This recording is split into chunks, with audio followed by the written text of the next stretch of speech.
Hello বন্ধুরা, এই ভিডিওটির মাধ্যমে আপনাদের রাষ্ট্রবিজ্ঞানের যে ২ নম্বরের ১৫টা প্রশ্ন থাকে তার মধ্যে ১০টা প্রশ্ন আপনাদেরকে লিখতে হয়। আপনাদেরকে এই ভিডিওটির মাধ্যমে ২ নম্বরের মাত্র ৩৫টি প্রশ্ন দেব। এই ৩৫টি প্রশ্ন আপনারা ভালো করে পড়লেই আপনাদের যে ২ নম্বরের ১০টা প্রশ্ন লিখতে হয় সেই ১০টা প্রশ্ন আপনারা লিখতে পারবেন। আপনারা কমন পেয়ে যাবেন। তো বন্ধুরা, আপনাদের রাষ্ট্রবিজ্ঞানের যে আন্ডারস্ট্যান্ডিং গ্লোবালাইজেশন এই যে সিলেবাসটা আছে এই সিলেবাসের উপর এই প্রশ্নগুলি। অবশ্যই আপনারা এই প্রশ্নগুলি খাতার মধ্যে লিখে ভালো করে বুঝে পড়বেন। তার সাথে বন্ধুরা, আপনাদের যে ৫ নম্বর এবং ১০ নম্বর প্রশ্নের সাজেশন দিয়েছি, সেই ৫ নম্বর এবং ১০ নম্বরের প্রশ্নগুলোকে ভালো করে ধরে, ধরে বুঝে কিন্তু খুঁটিয়ে ভালো করে পড়বেন। ভালো করে বুঝে পড়বেন যেন ওইখান থেকে আপনাদের ২ নম্বর প্রশ্ন আসলে আপনারা লিখতে পারেন। তো বন্ধুরা, এই যে আপনাদের ৩৫টি প্রশ্ন, এই ৩৫টি প্রশ্ন আপনারা অবশ্যই পড়বেন। এই ৩৫টি প্রশ্ন আপনাদের ২০২৪ সালের ফাইনাল পরীক্ষার জন্য, এক্সটার্নাল এক্সামিনেশনের জন্য খুবই গুরুত্বপূর্ণ। এখান থেকে আপনাদের প্রশ্ন রিপিট আসবেই। তো প্রথম যে প্রশ্নটা রেখেছি দেখুন, বিশ্বায়ন বলতে কি বোঝায়? বিশ্বায়ন বলতে কি বোঝায়? বিশ্বায়নের মূল উদ্দেশ্য কি? বিশ্বায়নের মূল উদ্দেশ্য কি? সাংস্কৃতিক বিশ্বায়ন কাকে বলে? সাংস্কৃতিক বিশ্বায়ন কাকে বলে? বিশ্বায়নের, এখানে স্পেলিংটা ভুল হয়ে গেছে দেখবেন। বিশ্বায়নের যে কোনো দুটি কারণ লেখো। বিশ্বায়নের যে কোনো দুটি কারণ লেখো। তুমি কিভাবে সন্ত্রাসবাদের সংজ্ঞা দেবে? আপনাদের পলিটিক্যাল সায়েন্সের যে প্রথম সিলেবাসটা রয়েছে, concept and implication in India, concept and implication in India, যে সমস্ত কলেজে এই সিলেবাসটা পড়ানো হচ্ছে, আপনাদের ওই সিলেবাসের উপরে ২ নম্বর প্রশ্নের সাজেশন দিয়েছি আমরা। যদি না ওই ২ নম্বরের প্রশ্নগুলি দেখে থাকেন, আমরা এই ইউটিউব চ্যানেলে গিয়ে দেখে নেবেন। তুমি কিভাবে সন্ত্রাসবাদের সংজ্ঞা দেবে? তুমি কিভাবে সন্ত্রাসবাদের সংজ্ঞা দেবে? বিশ্বায়নের বিপদগুলি কী কী? বিশ্বায়নের বিপদগুলো কী কী? জিএটিটি এর পুরো কথাটি কি? জিএটিটি এর পুরো কথাটি কি? বিশ্বায়ন কিভাবে অর্থনীতিকে প্রভাবিত করে? বিশ্বায়ন কিভাবে অর্থনীতিকে প্রভাবিত করে? বিশ্বায়ন কি সত্যি প্রয়োজনীয়? বিশ্বায়ন কি সত্যি প্রয়োজনীয়? আপনাদের যে আন্ডারস্ট্যান্ডিং গ্লোবালাইজেশন পলিটিক্যাল সায়েন্সে রাষ্ট্রবিজ্ঞানের যে সিলেবাসটা আছে, এখান থেকে বন্ধুরা আপনারা যত ভালো করে বুঝে পড়তে পারবেন, ততই কিন্তু আপনাদের পরীক্ষায় একটা ভালো নাম্বার তুলতে পারবেন। এবং আপনাদের এই সিলেবাসটা যে প্রশ্নগুলো রয়েছে, সেই প্রশ্নগুলো আপনাদেরকে পড়তে ভালো লাগবে। তো এখানে আপনাদেরকে বলি, আপনাদের যে ৫ নম্বর এবং ১০ নম্বরের প্রশ্নগুলো আছে, সেই প্রশ্নগুলো অবশ্যই আপনারা ভালো করে বুঝে পড়বেন।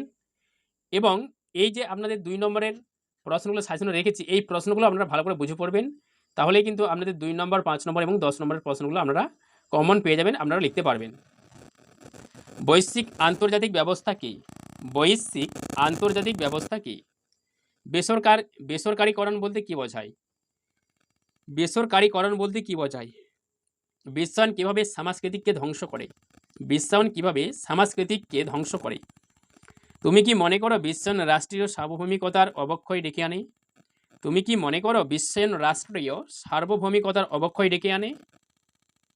বিশ্বায়ন কি সাংস্কৃতিক সমাজজাতীয়করণের দিকে এগিয়ে যায়? বিশ্বায়ন কি সাংস্কৃতিক সমাজজাতীয়করণের দিকে এগিয়ে যায়? উদারীকরণের সংজ্ঞা দাও।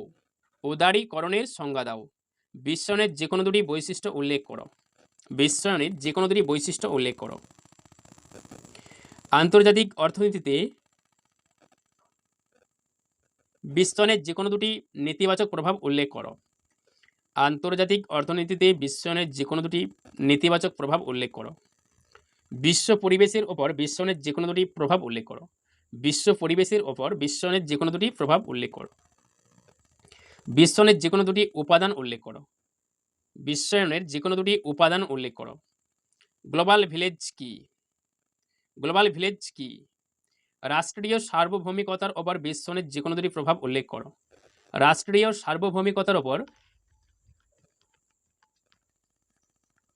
বিশ্বায়নের যে কোনো দুটি প্রভাব উল্লেখ করো। আন্তর্জাতিক ব্যবস্থা বলতে কি বোঝায়? আন্তর্জাতিক ব্যবস্থা বলতে কি বোঝায়? আন্তর্জাতিক নিরাপত্তার ক্ষেত্রে বিশ্বায়নের যে কোনো দুটি নেতিবাচক প্রভাব উল্লেখ করো। আন্তর্জাতিক নিরাপত্তার ক্ষেত্রে বিশ্বায়নের যে কোনো দুটি নেতিবাচক প্রভাব উল্লেখ করো। বিশ্ব সন্ত্রাসবাদ বলতে তুমি কি বোঝো? বিশ্ব সন্ত্রাসবাদ বলতে তুমি কি বোঝো? স্থায়ীকরণ বলতে কি বোঝো? উদারীকরণ কি? উদারীকরণ কি? এমসি ডোনাল্ডিজেশন বলতে কি বোঝো? এমসি ডোনাল্ডিজেশন বলতে কি বোঝো? বিশ্বায়নের দুটি কুফল উল্লেখ করো। বিশ্বায়নে দুটি কুফল উল্লেখ করো। রাজনৈতিক বিশ্বায়ন কি? রাজনৈতিক বিশ্বায়ন কি? তৃতীয় বিশ্ব কি? তৃতীয় বিশ্ব কি?